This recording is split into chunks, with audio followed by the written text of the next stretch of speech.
बिहार की राजनीति में अगर बाहुबलियों का जिक्र न हो तो बिहार की राजनीति की कहानी अधूरी रह जाती है। बाहुबली की सीरीज में आज कहानी उस बाहुबली नेता की जो जेल में रहते हुए एमएलसी का चुनाव जीता, जेल से बाहर निकलते ही विधायकी का चुनाव जीता और जैसे ही सदन पहुंचा कैदियों की आवाज बन गई। नाम रीतलाल यादव। रीतलाल यादव नाम तो आपने सुना ही होगा, खासकर पटना और दानापुर के लोग तो इसे भली भांति परिचित होंगे। दानापुर के इस विधायक जी पर हत्या, हफ्ता वसूली, अवैध जमीन कब्जा जैसे कई संगीन आरोप हैं। जेल से निकलने के बाद रीतलाल यादव आरजेडी के टिकट पर दानापुर विधानसभा क्षेत्र से चुनाव लड़े और जीत भी गए। जीतने के बाद जैसे ही सदन पहुंचे तो बजट सत्र के दौरान रीतलाल यादव ने सदन की कार्रवाई में भाग लेते हुए विधानसभा में प्रश्नकाल में जब उन्हें सवाल उठाने का मौका मिला तो विधायक जी ने कैदियों से जुड़े मुद्दे को उठाया। उन्होंने सजा पूरी करने के बावजूद जेल में बंद कैदियों का मुद्दा उठाया।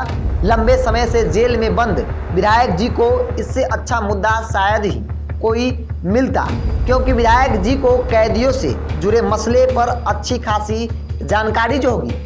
रीतलाल यादव 2012 के बाद से ज़्यादातर समय जेल में रहे। थोड़े समय के लिए पैरोल और जमानत पर निकले जरूर, लेकिन इस दौरान भी उन्होंने कुछ ऐसा कर दिया कि चर्चा में आ गए। कोरोना काल में जब उन्हें जमानत मिली तो 40 गाड़ियों के काफिलों के साथ एसओपी को धता बताकर शक्ति प्रदर्शन करने लगे थे। तभी कयास लगाए जाने लगे थे कि जेल से ही एमएलसी का चुनाव जीतने वाले रीतलाल यादव विधायक चुनाव की तैयारी कर रहे हैं। 2020 के विधानसभा चुनाव में रीतलाल यादव ने भाजपा की आशा देवी को 16,000 से ज़्यादा मतों से चुनाव में शिकस्त दी थी। कई सालों से जेल में बंद रहने के बावजूद भी पूरे इलाकों में बाहुबली नेता का वर्चस्व आज भी कायम है और इसके बिना दानापुर और उसके आसपास की राजनीति संभव ही नहीं है। यह बात रीतलाल यादव ने जेल में रहते हुए चुनाव जीतकर प्रूफ कर दिया था। रीतलाल यादव भाजपा नेता सत्यनारायण सिन्हा की हत्या के आरोप में जेल में जरूर बंद थे, लेकिन बाहुबली में उनका सिक्का आज भी चलता है।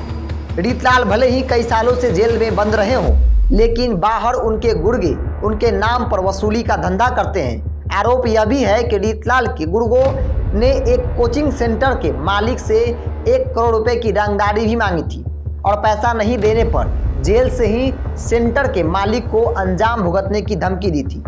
इतना ही नहीं, एक डॉक्टर को बंद लिफाफे में जिंदा कारतूस भेजकर भी रंगदारी मांगने का आरोप रीतलाल यादव पर है। बेऊर जेल से रंगदारी मांगने के आरोप लगने के बाद रीतलाल यादव को भागलपुर जेल शिफ्ट कर दिया गया था।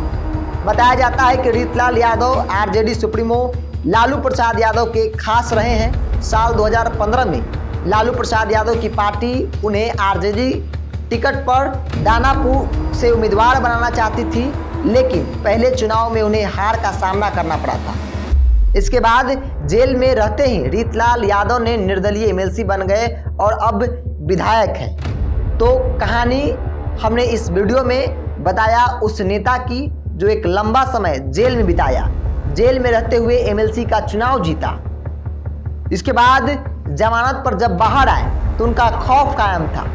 जब रीतलाल यादव बाहर आए 2020 के विधानसभा चुनाव में राजद ने उन्हें अपना उम्मीदवार बनाया और चुनाव भी जीत गए दानापुर से।